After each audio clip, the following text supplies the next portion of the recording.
I'd like to make a special thank you to all the Saskatchewan and Ontario educators who are joining us. But also like to especially thank the Greater Saskatoon Catholic and the Toronto Catholic School Boards for the warm reception, to the invitation and for advertising the conference to your teachers. COVID has given our provinces a unique opportunity to network with each other over Zoom.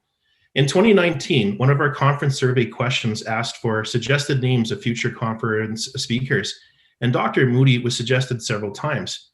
When Remick approached Dr. Moody, he graciously accepted to be our keynote speaker.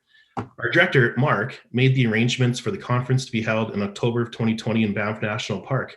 I asked Mark who would be picking up Dr. Moody from the airport and driving him to Banff, and Mark said he wasn't sure. I quickly volunteered to do this, and I told my students, friends, and relatives how blessed and excited I was, and how I'd drive extra slow all the way to Banff, as I would be able to have a personal conversation with one of my academic heroes who had a profound influence on me. I was 16 years old in 1992 when I first read Dr. Moody's book, Life After Life, and his research was one of the pieces to the puzzle that ended up leading me on the road to becoming a religion teacher. Dr. Moody earned his PhD in philosophy from the University of Virginia in 1969. He also obtained a PhD in psychology from the University of West Georgia. And in 1976, he graduated from the Medical College of Georgia and became a medical doctor. Dr. Moody worked as a forensic psychiatrist, and in 1998, he was appointed chair in the consciousness studies at the University of Nevada. Dr. Moody has been researching near-death experiences for over 50 years. He authored numerous books and has been featured in many documentaries. I look forward to hearing what he has to say about this fascinating aspect of the human experience. Welcome, Dr. Moody. Good. Well, thank you all so much for this. And I'm just delighted to be here. And thank you, Warren, for that wonderful introduction. And I've been looking forward to this for a long time. And so thank you so much.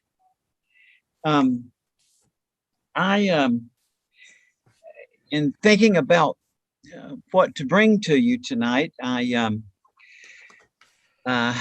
I thought about three aspects of this I want to talk with you about.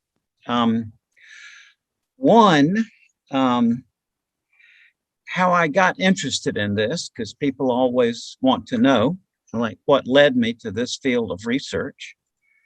And secondly, since you are helping professionals, I thought I'd talk a little bit about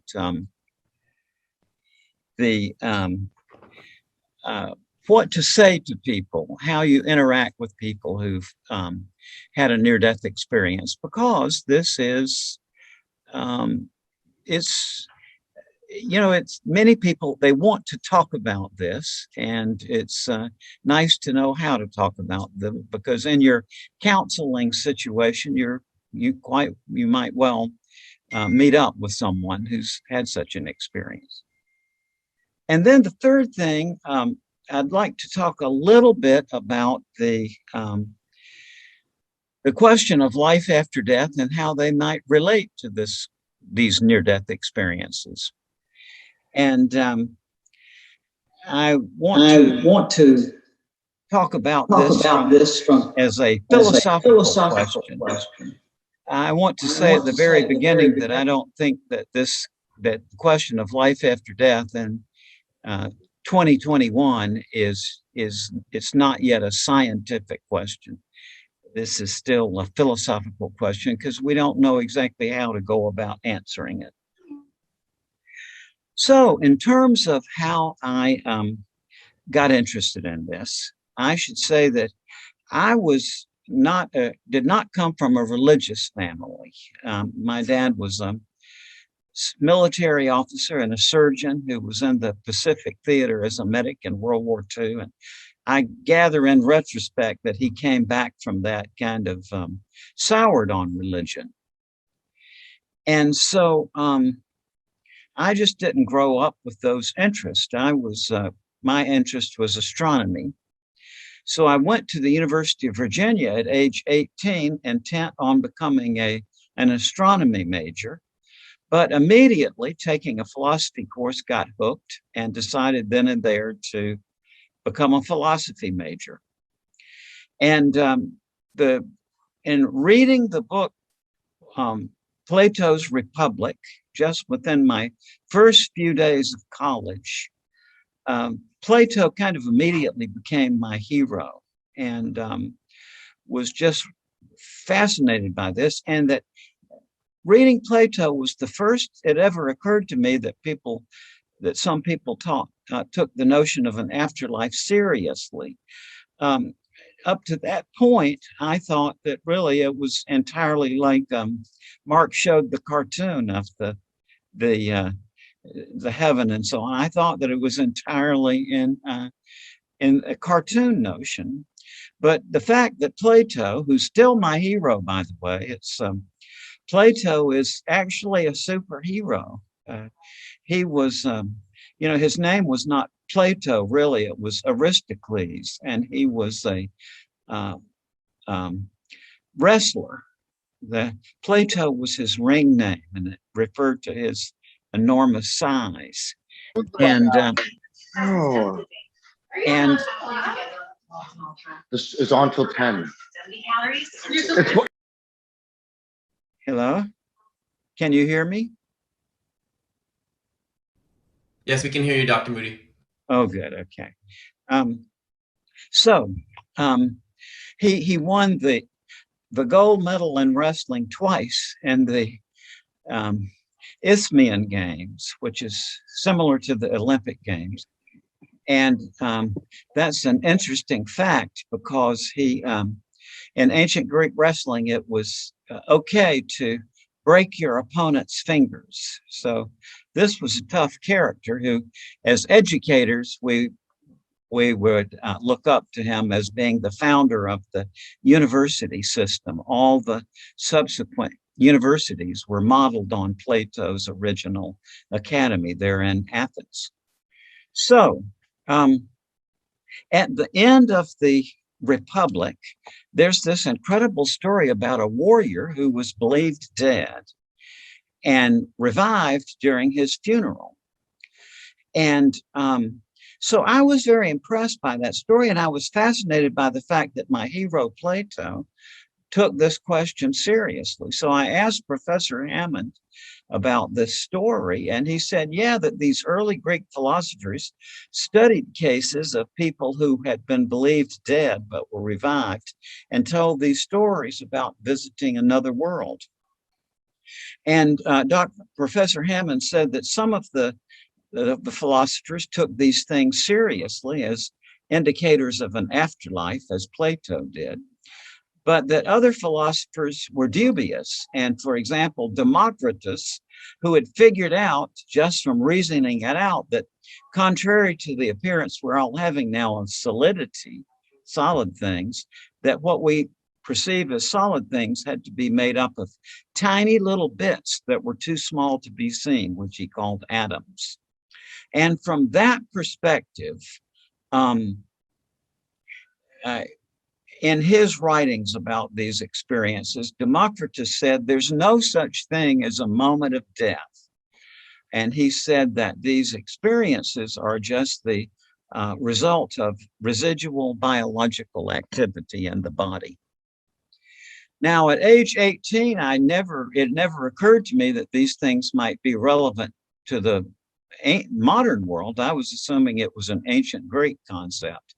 But in 1965, my third year at UVA, I heard about Dr. George Ritchie, who at that time was a professor of psychiatry at the University of Virginia. And I learned from my one of my professors, that Dr. Ritchie had had such an experience. And I took that opportunity to listen to Dr. Ritchie's talking about his experience, and it changed my life. I immediately knew that whatever the explanation of these things are, that Dr. Ritchie was sincere. To this day, he was the finest person I ever met in my life. Now, went on and went through graduate school in philosophy, and in 1969, I began to be a philosophy professor at East Carolina University and heard some of these same stories from my students and fellow faculty members. So that's how I got started in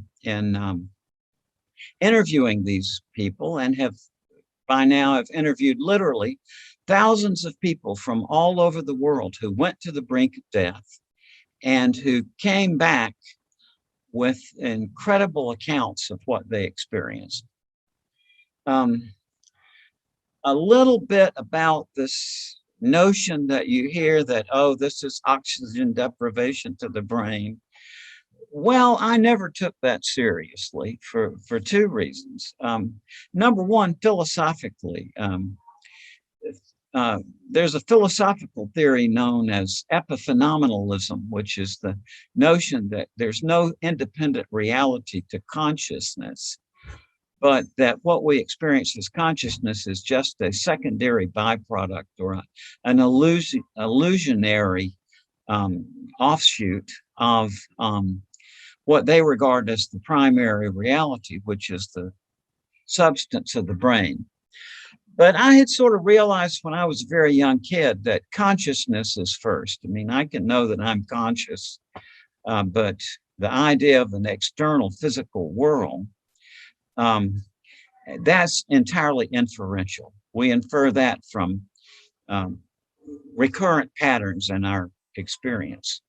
But also in my first year of medical school, one of my own professors who had such an experience told me about what happened to her, and it occurred while she was unsuccessfully trying to resuscitate her own mother. And as her mother died, she herself, this physician, got out of her body and saw this scene from above and saw her mother there in spirit form and saw her mother recede into this tunnel.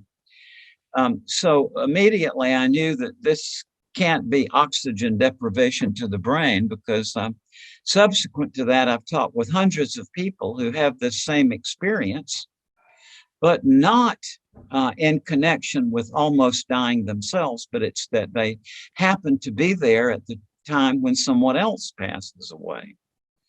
So if the bystander has the same experience and the bystander is not ill or injured, then there's some other factor or factors than oxygen deprivation to the brain.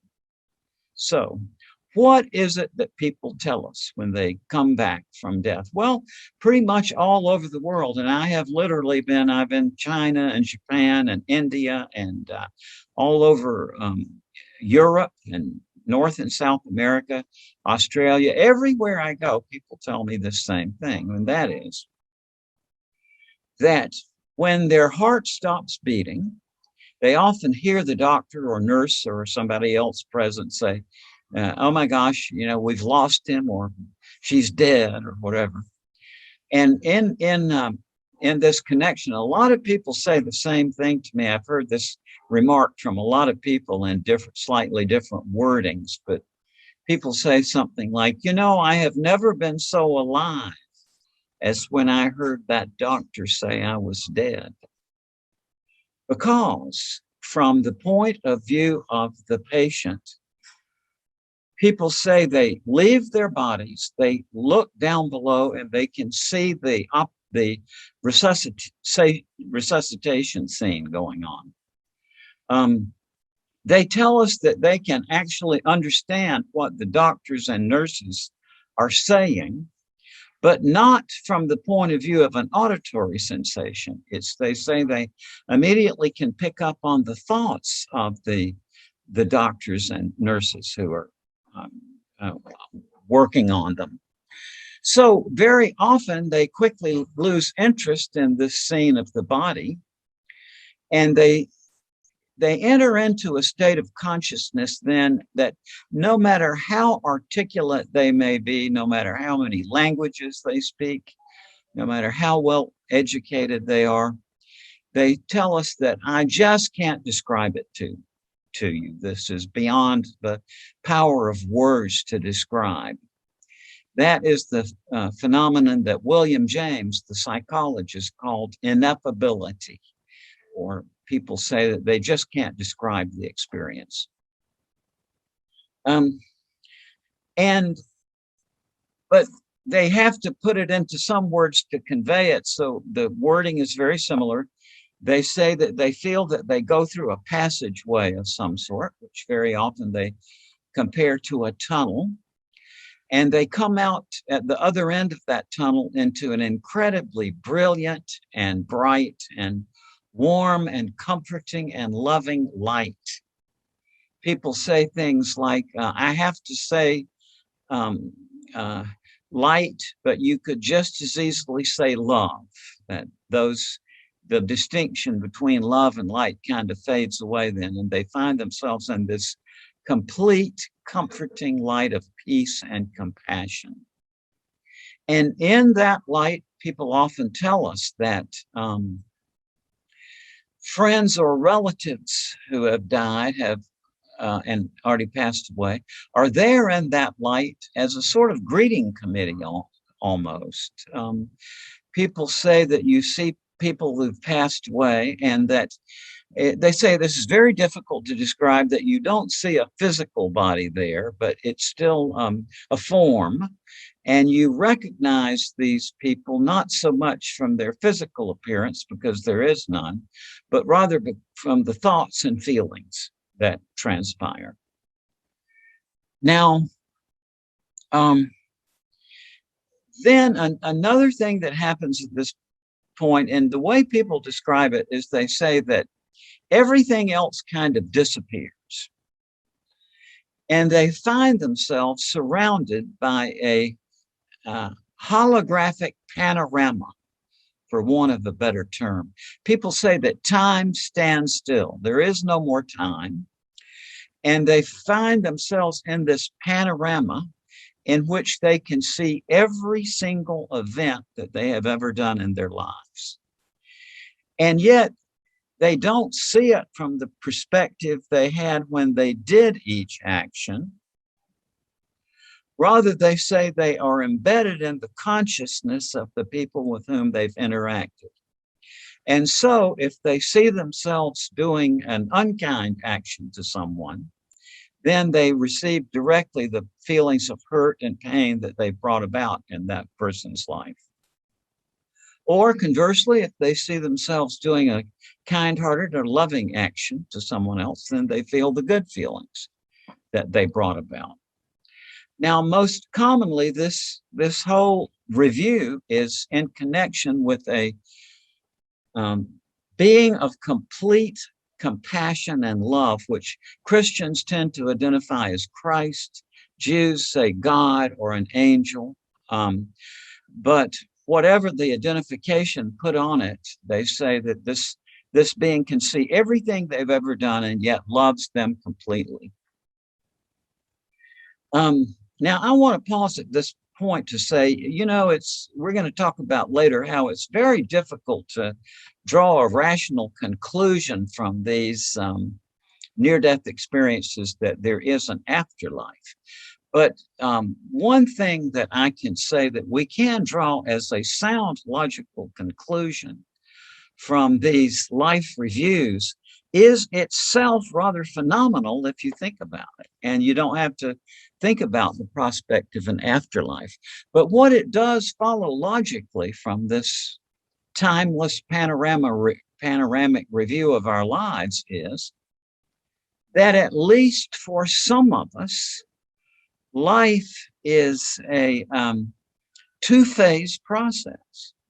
Apparently, we lead life forward as the actor or protagonist. Then time stands still and we review identically the same action through the consciousness of those with whom we have interacted. So life is a two-phase process, at least for some of us. And since we're talking with educators here, I want to point out, I can't imagine a better kind of education than that. It's really, thank God for this in a way, because I don't think we can really understand what we've done to other people unless we see it from their perspective. So to me, this is just a masterstroke of how life plays out. Now, obviously, all of these people that I have talked with anyway have had to come back. And when they do, it's very interesting. Some people say they have no idea how they got back, that they were at one moment in this light and they found themselves back in their bodies without any sense of transition. Other people say that they are told they have to go back. Some figure there, perhaps this light, or perhaps one of their deceased relatives says something like, you have to go back. It's not your time yet. Or some people tell us that they're given a choice, that they are told you can either go back to the life you've been leading, or you can continue in this experience you're having now. And not too surprisingly, all the ones that I've talked with who were, given that choice chose to come back. And yet what is interesting about this is that they tell us pretty much it's almost invariably the same reason they give why they came back. They say something like, for myself, I would rather have stayed in that light, but I chose to come back because I had young children left to raise. That's the most common thing. Other people say someone else, like I remember a woman telling me one time that she chose to come back because her husband was a bad alcoholic and she was the only person around to take care of him. But it's always on behalf of someone else. Now, when they get back, things get really interesting from the point of view of psychiatrists. And one thing I observed very early in my psychiatric residency is that pretty much everybody is chasing something. Some of my patients were chasing power, or some of them were chasing fame, or just some of them were chasing money. And making this amazing observation, I went to my supervisor one day and I was saying, John, it's just amazing. All these people are chasing something. And me, I'm fine where I am. I'm not chasing anything. And John looked at me very sweetly and kindly and he smiled and he said, now, Raymond, how old were you when you finished your second doctoral degree? And I said, 31. And in the midst of saying it, I realized I've spent my life chasing knowledge. Okay, but whatever people were chasing, when they come back from this experience, they tell us that what this is all about is learning how to love. That is the unanimous opinion of the people who go through this life review. Not that it makes it much difference in terms of your humanity. This wonderful man, Dr. George Ritchie, I mentioned to you earlier, one day he came by my house and he said, Raymond, this experience makes your humanity even more of a burden in a way. And George was a very sweet, gentle man. And so he would never say it this way, but I've heard that same remark from a lot of people. And really what it boils down to is, let's face it, it's very difficult to get through the average day without wanting to choke at least one person, right? And that seems to be the human reality. And yet, people say that they come back with this vision of the importance of love, and yet it's very difficult in this earth to put that into practice. But I will say, having known thousands of these people for decades now, they do make a pretty good effort. This does really put people on a spiritual path and where they're trying to develop themselves. And then another after effect of this is that people say that after this, they just have no more fear of death. Not that they would want to die in a painful or unpleasant way, but this is absolutely persuasive to people that what we call death is a transition into some other reality. It gives them this complete conviction and confidence about that. And again, I want to emphasize that this experience doesn't have to happen to somebody who is going through a cardiac arrest or come close to death. It happens also quite often to bystanders at the death of someone else. that as the person in the bed dies, the bystanders may say that I got out of my body and I went part way to light toward this light with my grandmother, and then I came back to my body. Or people will say that they see apparitions of the deceased, of the dying person's deceased loved ones come into the scene as though to escort the dying person away. I have even had quite a number of cases, get this, where the bystanders say that they empathically co-lived the dying life review of the person who was passing away. And to me, this is the most shocking thing I've ever heard, because to tell you the truth, I'm hoping to recuse myself from my own, life review, much less the idea of having a spectator there is kind of uncomfortable to me. And yet, people that I've talked with about this says, no, that it really is, it's perfectly natural in the context.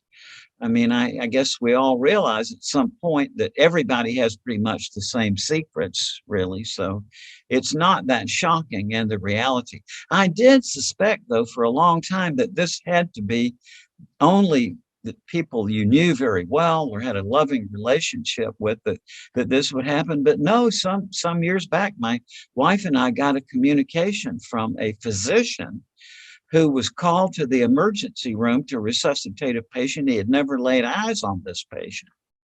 And yet, as this patient was slipping away, he said he was surrounded by this panorama, and he saw events unfold from the life of his dying patient. So something really odd is going on here. I can understand why a lot of people would want to make this a matter of oxygen deprivation to the brain. I mean, this I suppose can be very scary material to some people, and so it's easy for some people, I guess, to slip into the mind frame of trying to make this something that is manageable within this world. But I give up.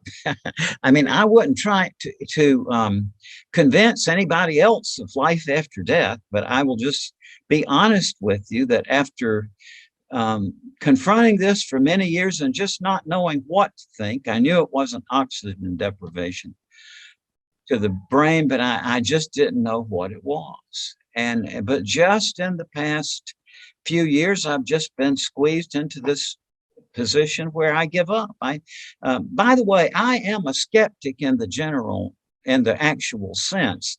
These people who tell you, oh, I'm a skeptic about these near-death experiences, I think it's just the chemistry of the brain. By that very remark, they show you they don't know what a skeptic is. The skeptical movement in philosophy was formed by Pyrrho, Pyrrho, who wrote about 20 years after the death of Aristotle. So since Aristotle codified logic, Pyrrho got logic. He understood. And if you think about logic, what that is, it's a system for generating conclusions from premises, right? And so Pyrrho knew all about that. But what he asked was, well, what if we don't draw the conclusion? That is, we use logic and we really bear down and we ask every question.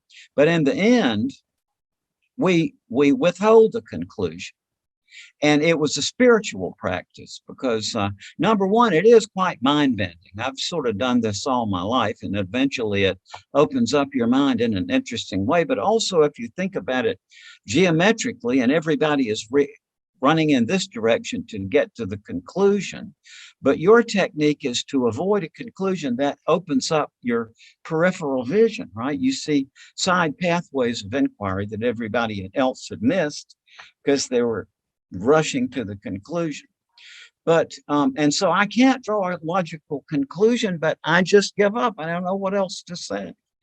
For example, I know lots of physicians who have had these near-death experiences, and I asked myself, would I trust this person to do my surgery. I'm absolutely addicted to walking. I've got to walk every day. It's not a virtue, it's just an addiction. You know, it feels so good. And I get nervous if I don't.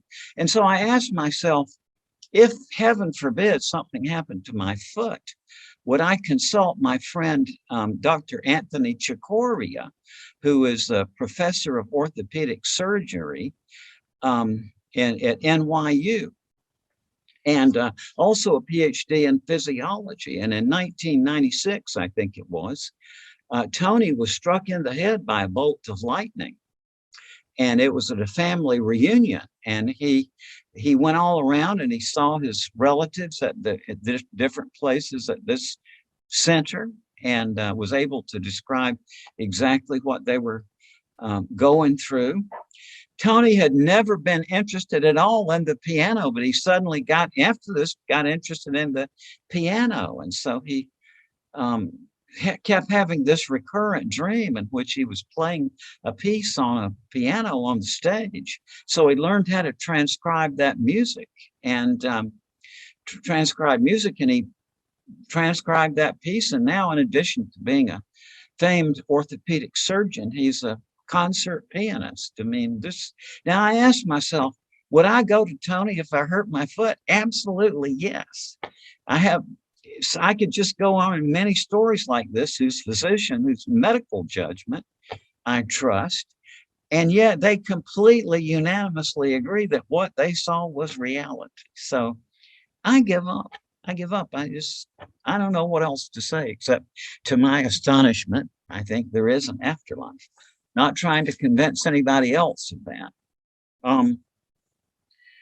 Well, let's talk about the helping professions for a moment. What is it that you can do for these folks? Well, I think that if somebody who has such an experience, what they really appreciate is to have somebody listen to them, right?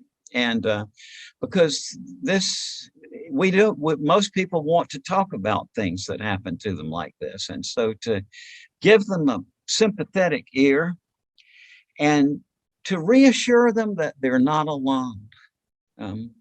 Everybody listening to this, I'm sure, like me, keeps up with the media. And so we can, in that situation, we can develop the conviction that everybody must know about this, right? But that's just not the case. It's very commonly people are brought back from cardiac arrest who've never heard of this. And so just to reassure that these people that they're not alone, that this is a very common thing for people. Well, let me close here by just talking a few minutes about this question of life after death. And I want to get into this some more tomorrow. But again, I want to say that the question of life after death in 2021 is not a scientific question. It's how would you verify that there's a life after death? It's still a philosophical question. It's a very important question, but there's no scientifically foreseeable way to verify it or to confirm or disconfirm it. If you look at it historically, I think that there have been four great philosophers who have identified the major difficulties in thinking rationally about the afterlife. The first was Plato, who identified what I call the narrative concept problem. And basically what Plato said is that since the notion of an afterlife is so obscure, we've got to have some sort of story to go along with it, just to give us a sense of, to get the discussion started. But Plato said, even if we had 1 billion of these stories, it wouldn't add up to a proof of life after death. He said, we've got to have some conceptual system to link the stories with the sentence that there's an afterlife. And Plato was even before logic. Aristotle, his pupil, codified logic, but Plato did identify that problem.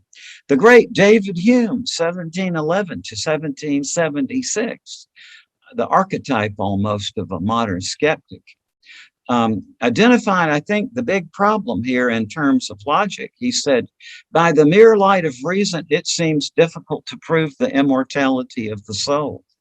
He said, some new species of logic is requisite for that purpose, and some new faculties of the mind that they may enable us to comprehend that logic. And I think Hume was accurate in what he said.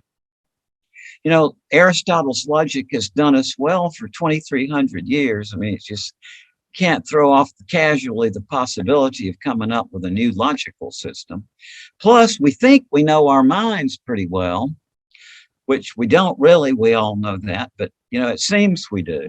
And the idea that we might come up with some unknown cognitive faculties in there that would help us with this problem doesn't seem to be in the offing. And then around the turn of the 20th century, the logical positivist and the analytical philosophers put their finger on the real reason why logic can't cope with it. And that is that some of you might have read A.J. Ayer, for example, or some of the early logical positivists or other analytic philosophers who pointed out that, you know, sure, the notion of an afterlife brings good feelings and good images to our mind, but when we try to pin it down, it doesn't make any sense. To say that there's life after death, if you look up the words in the dictionary, that translates into there is life after the final irreversible cessation of life, which is a self-contradiction. You know, as A.J. Ayer said, you know, we can talk meaningfully about somebody undergoing surviving a complete change of character or complete loss of memory. But he said that to talk about a person surviving the annihilation of his body just is self-contradictory. And so really intelligibility is a problem here.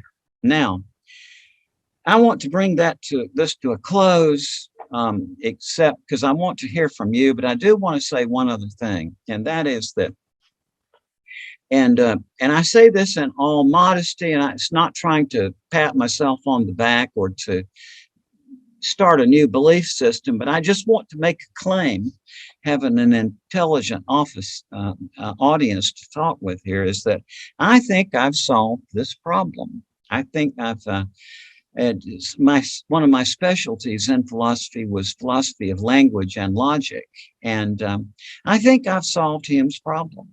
And specifically, I think I've worked out a logic of nonsense. I know that sounds self-contradictory, but I want to say that I think that you would agree with me if you followed through. And I'm knowing as I do, I mean, you know, it's my wife and I, it's like economics is a struggle to me. I just never have understood money. And I know that you guys being teachers, you must know about this problem too. And so I'm not trying to sell anybody a book here, honest to goodness. But my book was published about a year ago, and it's called Making Sense of Nonsense. And basically, it works out a way of how to think about things that are unintelligible.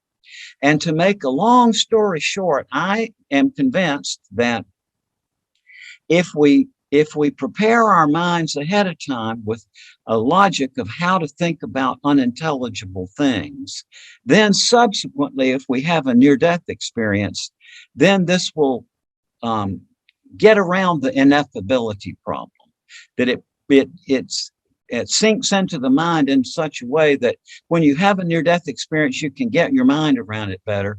And then when you come back, you'll be able to talk about it in a more intelligible way to the rest of us. And it's already happened once, to my knowledge. A very wonderful and distinguished artist and scientist went to one of my seminars, did a few years later, had a near-death experience when he had H1N1. And when he came back from this, he said, Raymond, when I was over there, he said, my mind went back to the seminar. And he said, I saw that what you were saying is true, that you can't comprehend how that world is connected to this world, unless he said you take the unintelligibility axis into account. And that's how a scientist would say it, I guess. But what I'm getting at here is that I think that there is a way around Hume's problem that we can actually expand our minds in such a way that we can think in an entirely new way about life after death and some other big questions of spirituality and science. And so time will tell. Time will tell. But I'm just saying that here to not to leave you with an entirely skeptical or dubious message, but rather to say that I think that we can actually conceive now some entirely new ways to investigate this question, which I think will eventually pay off. So thank you so much for listening. Great. Thank you, Dr. Moody. I was just wondering if anybody has any questions, and if they are, you probably the easiest way, Chris, if I understand, would be to indicate in the chat room and then that you have a question, and then Chris will unmute you. Yeah, I think even easier, I just put in the chat that if you wanted to raise your virtual hand, and you can do that by clicking on the reactions button at the bottom of your screen, and then there will be a raise hand, and then that will bring you to the top of my list. You are able to unmute yourself in the Zoom meeting, so I would just call on your name, and then when your name is called, you can unmute yourself and ask your question. Perfect.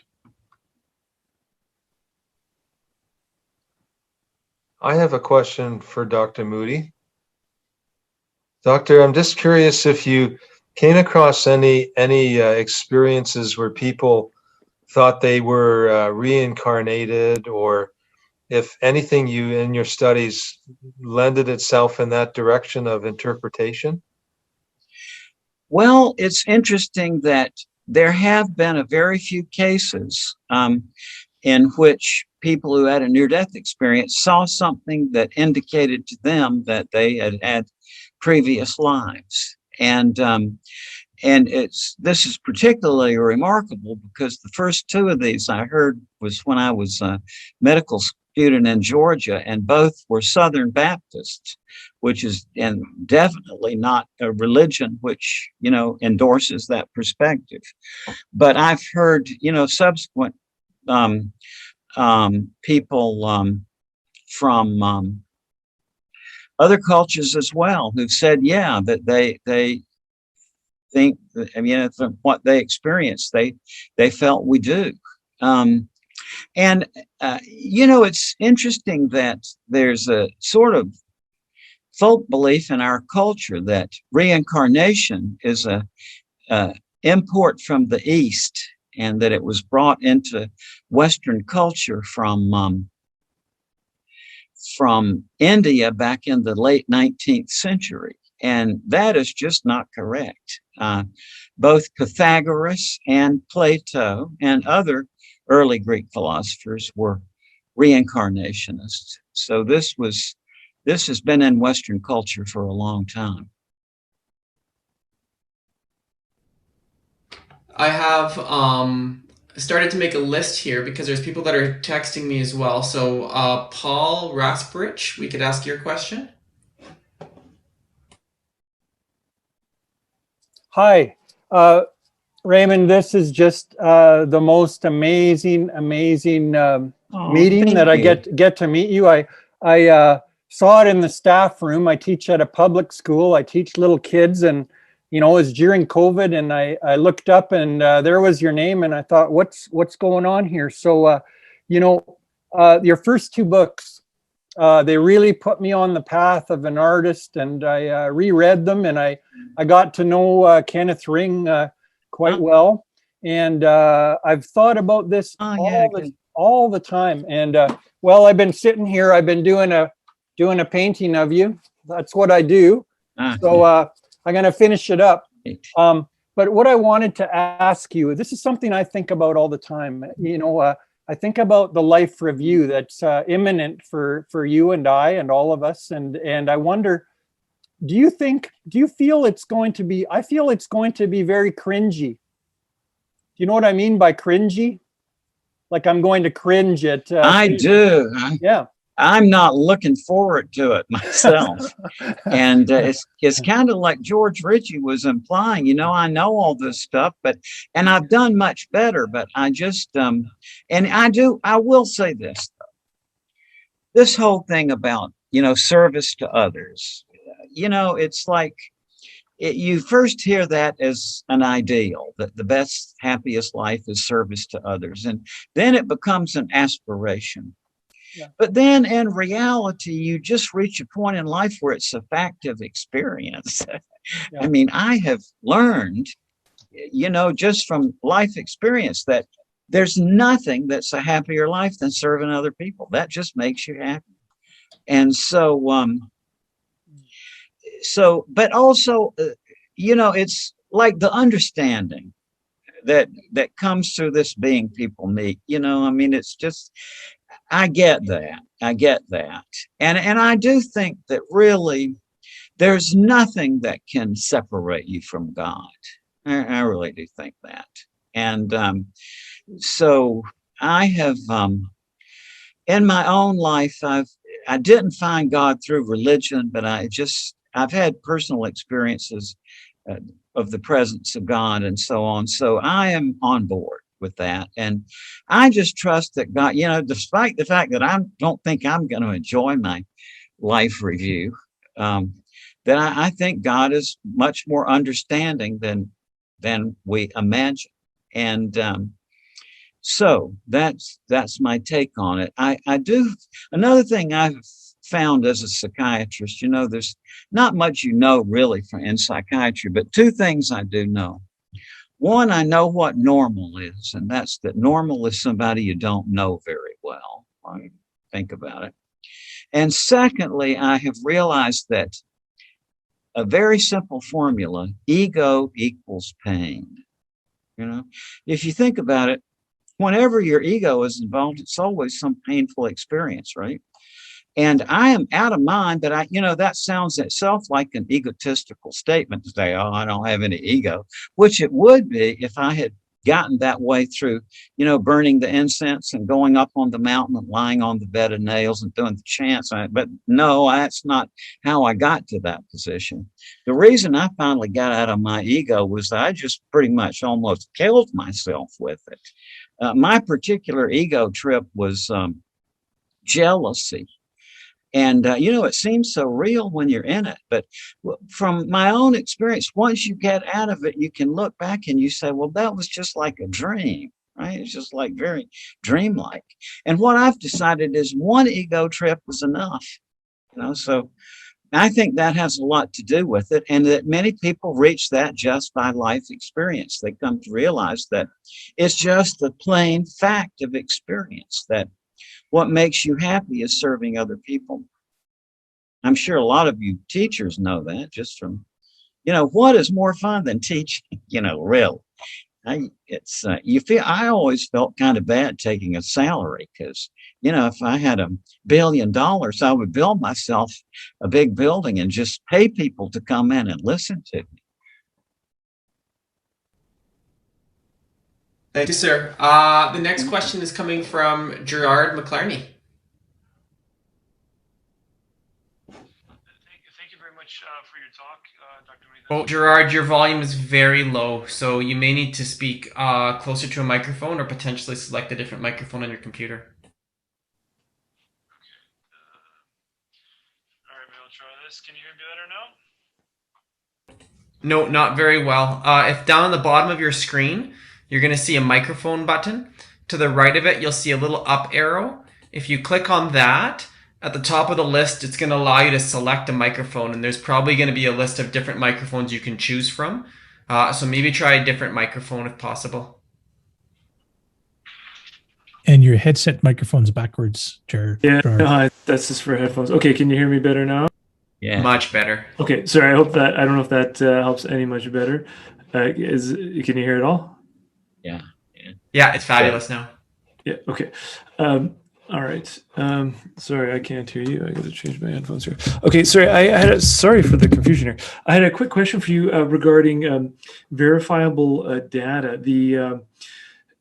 Now, in the sense that the way I first was introduced to the topic was biblical scholars named Gary Habermas, and when he's looking at near-death experience, the argument that he's trying to draw from it is essentially not claims about the afterlife per se, but rather claims that we can make about this life in the sense that someone who is center of consciousness is operative apart from their body functioning. So, for instance, someone who's hooked up to an EEG, we can see that they flatlined,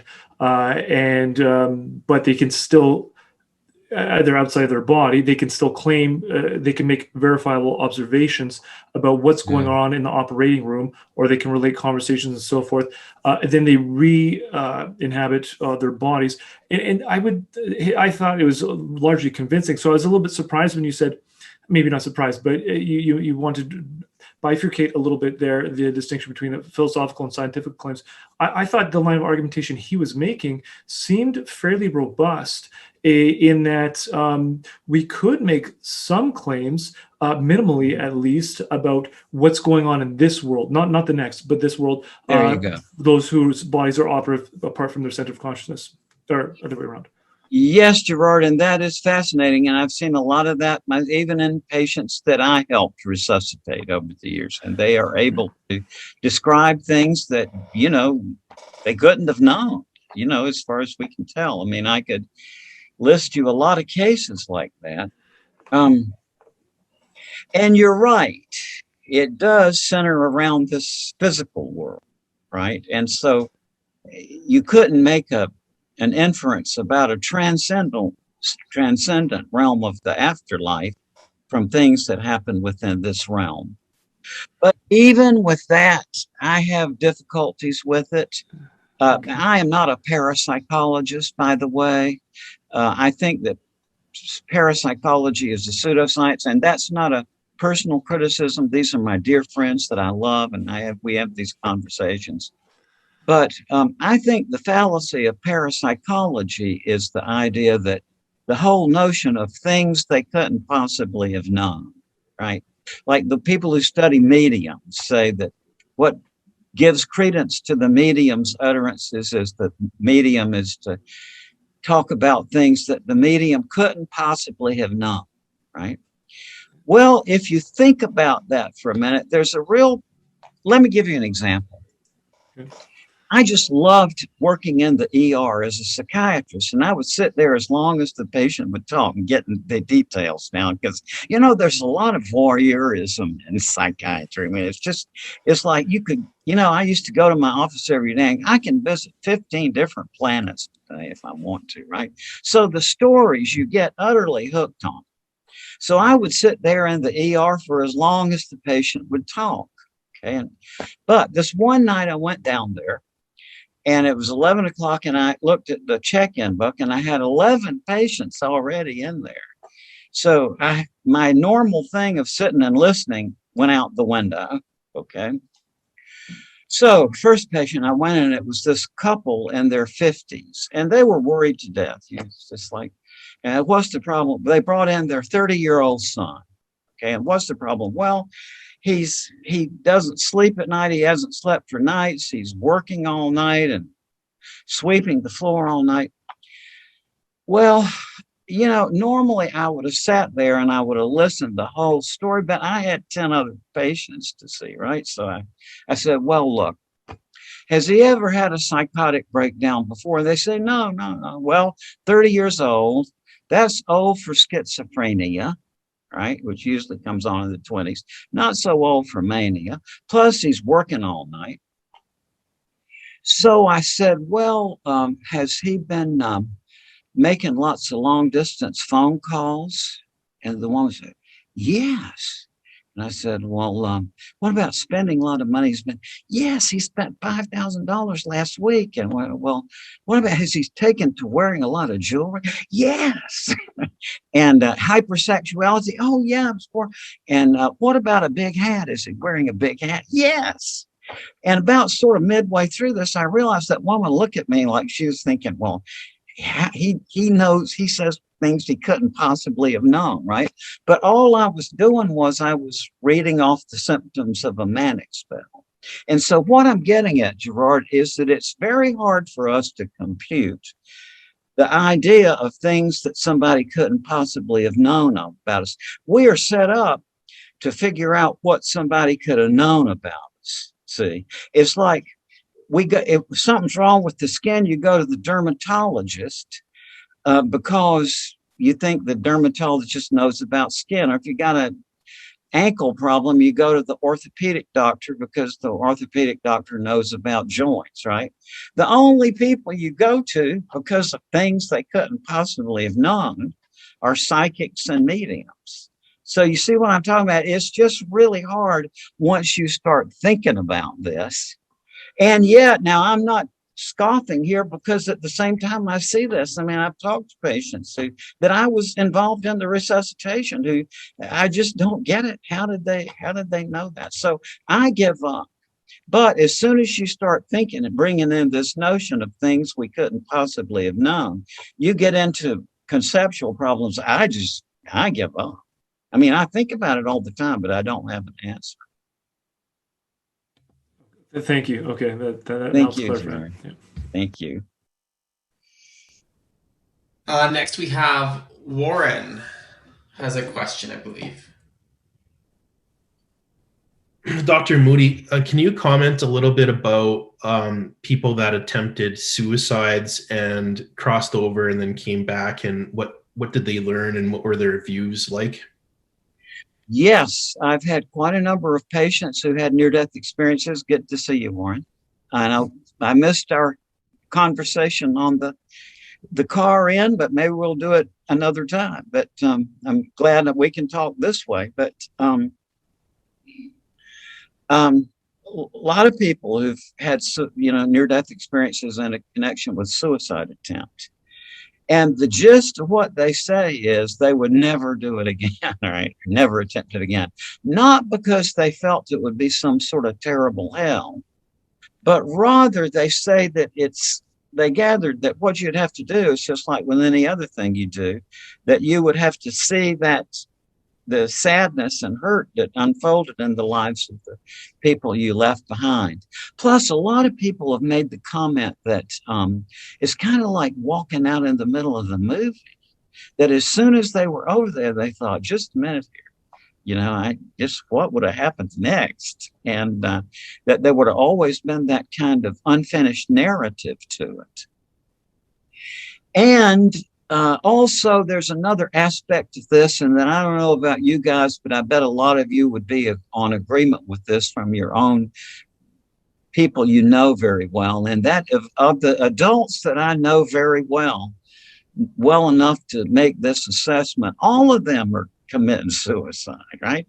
It's like my dear wife is playing with her cell phone, driving down the highway, or I know people who are drinking themselves to death or smoking themselves to death. And I'm using the cholesterol route myself. And what I'm getting at is that as soon as you start thinking about self-destruction, then that gets practically everybody in. And to me, the idea that God is sitting up there, oh, you took 30 years with cigarettes, you get a pass. Oh, you took 30 minutes with pills, you have to go to hell. See, what I'm getting at is that it's the line of what is suicide and what it isn't suicide is very difficult to draw. A lot of the patients I would, be involved with in the ER, for example, we would bring them back, but, was that a suicide attempt or was it an attempt to get attention or what was it? And it's not always possible to say. So I think suicide is a human concept that I don't think God draws. I mean, I'm sorry to talk for God, but, I think I'm sort of trusting on God that God is going to correct me on these things I say in some way if I go very far wrong with it. But that's my impression, that from the point of view of the other side, the concept of suicide isn't the same. And I may be wrong. Thank you. Our next question is from Nicholas. Thank you so much, Dr. Moody. I'm really Thank curious. You know, a lot of us here are Catholics, Catholic Christians, and I'm wondering, is there any data on the percentage of people you researched that encountered Jesus? I don't know about percentage, Nicholas, but a lot of them. And it's Christians tend to say Christ or Jesus. Jews say the same thing, but they say God. You know, and interestingly, I've had a number of Muslim people over the years who told me that they saw Jesus too. Now that makes sense in terms of that Jesus is also a big figure in Islam, but also that I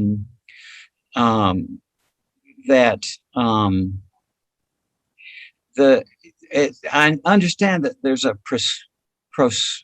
prohibition of images of Muhammad or something in that religion or so, but I don't know why, but that's just the fact. So, and also when people come back from these near-death experiences, whatever their religion was before, they become more universalist in their perspective. People generally say something like, you know, I saw that there's something to all the faiths and so on, and that also that nobody knows. I mean, you know, that once you get over there, apparently that you see that how what a vast amount there is to know, and that no one perspective can really get the whole picture.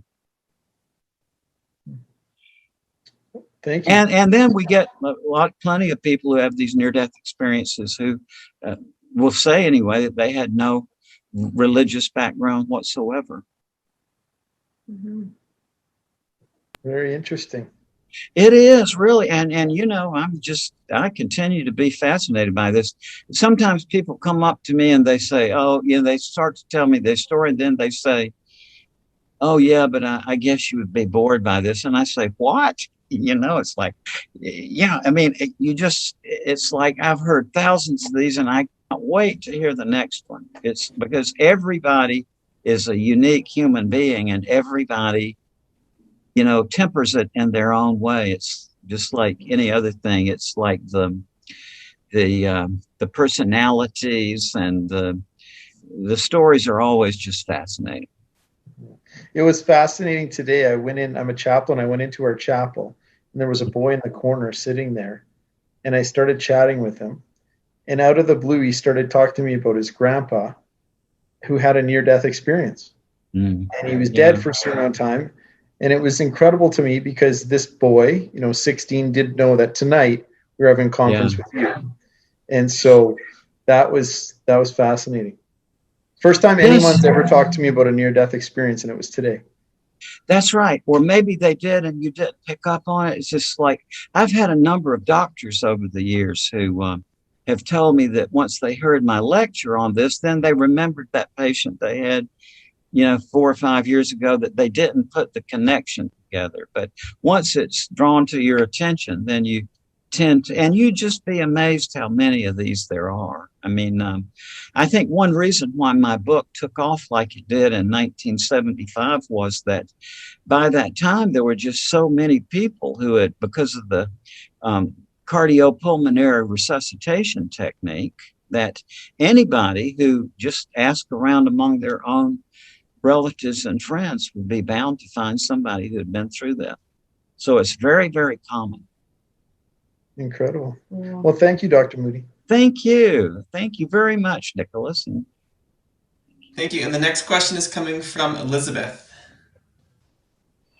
Dr. Moody, I'm wondering about experiences that I've had asking friends and other people I know after someone has died. Have you experienced anything? And so often the stories are yes, and they want to share that. Wondering if there's any research that's been done on people who've experienced deceased friends or relatives coming back for brief times to them?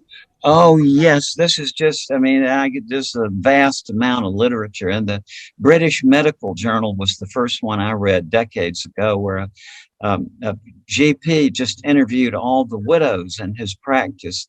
The reason widows were interviewed is that's the highest bereaved group, right? Because men die, men die more frequently than women. And that was the group he studied. And he found that I think it was 2/3 of them had some sort of visitation from their husband within a certain period of time, and other bereaved groups as well. I mean, it is just so common. And the reason it doesn't appear common is that people are very reluctant to talk about it because they think that other people will judge them or whatever. But yes, it is a very, very common experience. Uh-huh. And it really tends to help people with grief. Thank you. That's true. Thank you. Thank you. Our next question is coming from Sean Kelly again.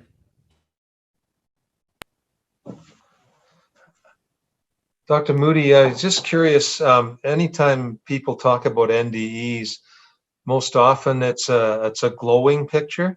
Uh-huh. They see warm, love, light, and so on. Did you ever run into anybody that had a negative, scary experience in their NDE?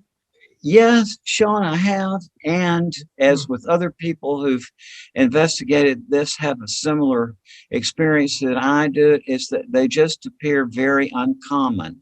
The Gallup survey in 1979, I think it was, did a survey with their demographic techniques investigating this. And their finding was that, I remember the 3, and it was either 3% or it might have been 0.3% of the near-death experiences were negative. And also the ones that are negative are much more variegated, whereas the positive ones are more homogeneous and similar. The negative ones seem more dispersed, and like a higher variety of them. And there are 3 categories, which I don't remember, but I remember the 3rd category is, and the rarest, are people who report hellfire and flames and such. Now, another point of this is that who knows? I mean, it might be an underreporting problem. I mean, if I try to imagine myself in that situation, I might be more reluctant to say, when I died, I saw God, I went to hell, it could be that people are more reluctant to talk about it, but I don't know. But in terms of the ones I've heard, it seems rare. Would there be any? I'm sorry to interrupt. Would there be any kind of correlation between those who reported a scary negative experience? Would they all be? Not that I could tell. No. I mean, okay. These Like people induced. didn't seem to be any different from anybody else in terms of their virtue or nice folks. But okay, thank you. I was just curious. Yeah, I am curious about it too, but it's hard to make an inference about a small number. Right? So.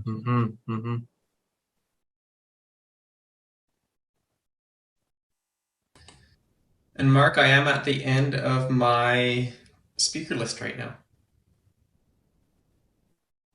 I see that Lance Rosen has a question in the chat. I believe that he's just messaged saying that his question was answered. Okay, great. And Warren, would you like to say something? Sure. Dr. Moody, we would all really like to thank you for being here tonight. And thank you so much. The research that you have done has been so important in my own personal life and even in my classroom. So, as an example, in today's world, we're seeing epidemic rates of mental health issues in our youth. And yes. The Children's Hospital in Ontario, they have the largest mental health hospital in all of Canada, and they've been doing surveys since 1977. every 2 years they update that survey, and they've seen an escalation of mental health issues in our youth. And they said that students that are suffering right now, moderate to severe mental health issues, is at 44% in the province of Ontario. And and it's staggering, and we see this in our classrooms. And so when we if someone could mute their mic, that'd be good. Anyway, we in our grade 11 curriculum here in Alberta, we teach about Jesus and the life of Jesus, and there is a chapter where we cover his miracles. And so I do a little a modern day version of miracles, and I present a lot of your research, and I show some interviews with you. And I've actually have, like, over the years, I periodically get letters from students. They'll hand me a handwritten letter saying, thank you, because it gives me something to believe in. And so, when you're kind of speaking about how people come back with a sense of purpose, I think it's so important. Like the works of Dr. Viktor Frankl as an example. He who has a why can bear with almost any how, and it gives them a reason to live. And so your work really trickles well into my classroom. So I'd really like to thank you for everything that you've done. Thank you so much, Warren. And I have those same worries that you're expressing. And I just worry so much because, I'm 76. I remember when I was a kid, it was the 1940s and 50s, and things were just, they weren't completely simple, but they're, compared to what is now, it's so complex. And I just, I worry about kids. And by the way, thanks for Mark for bringing out the very beginning here about dedicating this to the First Nation folks, because I was talking to Mark the other day, and I was telling him I have a wonderful little Blackfeet daughter who adopted at birth, Carol. She's 20 now, but she is Native American Blackfeet Indian from Montana. And Mark was telling me he, that the Blackfeet, and I know, are in Canada too. And I have two wonderful grown sons who are, 47 and 50, and they're on their own. But then my wife and I adopted two little ones at birth who are now 22 and 20, and Carol Ann is 20. And so I just worry so much about them, because holy mackerel, this world is just so complex. And even I'm not political, folks, but there's a psychological reality too. And I just look at the Trump thing. Oh gosh, it's like so good to get out of bed every morning and not have to have a hyperventilation spell when you turn on the TV. But my point is that, as horrible as that was, I can feel for those people who are left behind, who are, weren't educated, and who the world has sort of collapsed for them. And so they're reaching out for something, no matter how crazy. And it's just a very complex and mystifying world we live in. And I worry, like you, Warren, about the kids. I really do. And what can we do? I'm just, it just worries me very much to see what's happening with young people. Our kids, thank God, they haven't woken up to the idea of leaving home yet, which is just great for me, because at 18 I went to UVA and I hardly ever came back home. I got married pretty soon, but these kids are 22 and 20, and they're just happy to be at home. I'm in a way you want to say, well, wake up, they need to be on their own and independent, but not me. I want them to be at home as long as they can. And then you worry about sending them out into this incomprehensible world, which is so the complexity is just overwhelming. So thank you for your sentiments, and I share them exactly.